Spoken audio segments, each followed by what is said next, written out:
ಇವತ್ತಿನ ದಿನಮಾನಗಳಲ್ಲಿ ನಾವು ಈ ಪ್ರತಿಭಟನಾ ಮೆರವಣಿಗೆ ಇಟ್ಟಿದ್ದು ಕಾರಣ ಏನಪ್ಪಾ ಅಂತ ಹೇಳಿದ್ರೆ, ಈಗಾಗಲೇ 2ನೇ ತಾರೀಕು ಜನವರಿ ತಿಂಗಳಲ್ಲಿ 2026ರಲ್ಲಿ ನಮ್ಮ ಆರ್ಮಂಶೆಯ ಮುಖಂಡರಾದಂಥ ಅವರ ಮುಖಾಂತರ ಗುರುಗುಂಟೆ ಹೈವೇಯಲ್ಲಿ ಹೋರಾಟ ಮಾಡಿದ್ವಿ. ಅಲ್ಲಿ ಮಾತು ಕೊಟ್ಟು ಬಂದಂತ ಅಧಿಕಾರಿಗಳು ಮಾತು ತಪ್ಪಿದ್ದಾರೆ.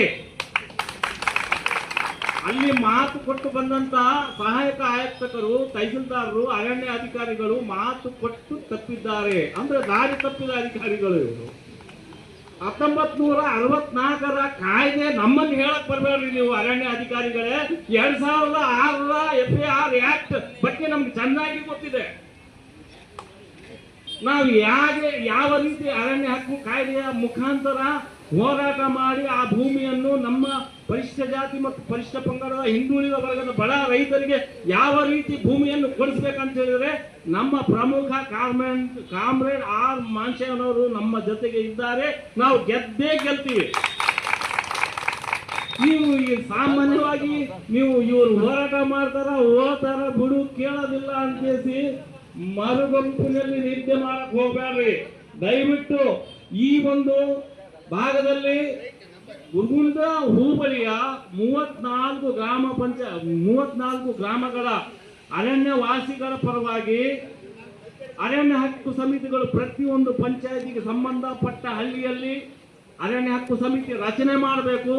ಆ ಅರಣ್ಯ ಹಕ್ಕು ಸಮಿತಿ ರಚನೆ ಮಾಡಬೇಕಾಯ್ತಪ್ಪ ಅಂತ ಹೇಳಿದ್ರೆ ಗ್ರಾಮ ಪಂಚಾಯತಿ ಅಭಿವೃದ್ಧಿ ಅಧಿಕಾರಿಗಳ ಸಮ್ಮುಖದಲ್ಲಿ ರಚನೆ ಆಗಬೇಕು.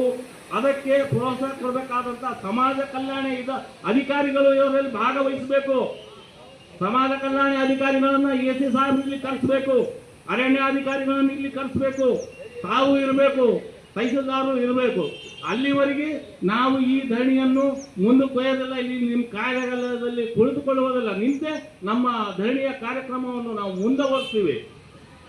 ಆತ್ಮೀಯ ಎಲ್ಲ ರೈತ ಬಾಂಧವರೇ, ಪತ್ರಿಕಾ ಮಾಧ್ಯಮದವರೇ, ಏನಂತಪ್ಪ ಅಂತ ಹೇಳಿದ್ರೆ, ಸಾಕಷ್ಟು ಜನರು ನಮ್ಗೆ ಬೇಕಾಗಿಲ್ಲ.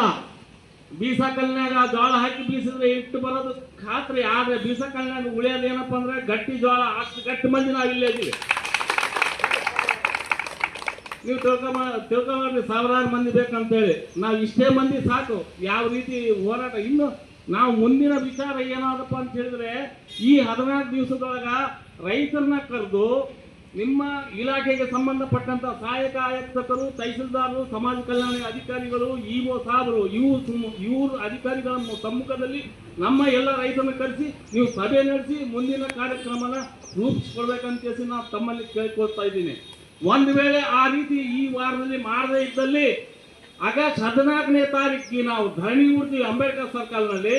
ಆಗಸ್ಟ್ 15ಕ್ಕೆ ನಮ್ಮ ಮುಖಂಡರಾದ ಆರ್ ಮಾನ್ಶೇವನವರು ಅಲ್ಲಿ ರಾಷ್ಟ್ರೀಯ ಧ್ವಜಾರೋಹಣ ನಾವು ಮಾಡ್ತೀವಿ. 17ನೇ ತಾರೀಕಿಗೆ ನಾವು ಏನ್ ಮಾಡ್ತೀವಿ, ರಸ್ತೆ ಹೊರಕು ಚೌರಸ್ತ ಪೂರ್ವದಿಂದ ಪಶ್ಚಿಮಕ್ಕೆ, ಉತ್ತರದಿಂದ ದಕ್ಷಿಣಕ್ಕೆ ಹೋಗತಕ್ಕಂತ ಎಲ್ಲ ಸಾರ್ವಜನಿಕ ಸಾರಿಗೆ ವ್ಯವಸ್ಥೆಯನ್ನು ಬಂದ್ ಮಾಡ್ತೀವಿ ಅಂತ ಹೇಳಿ ನನ್ನ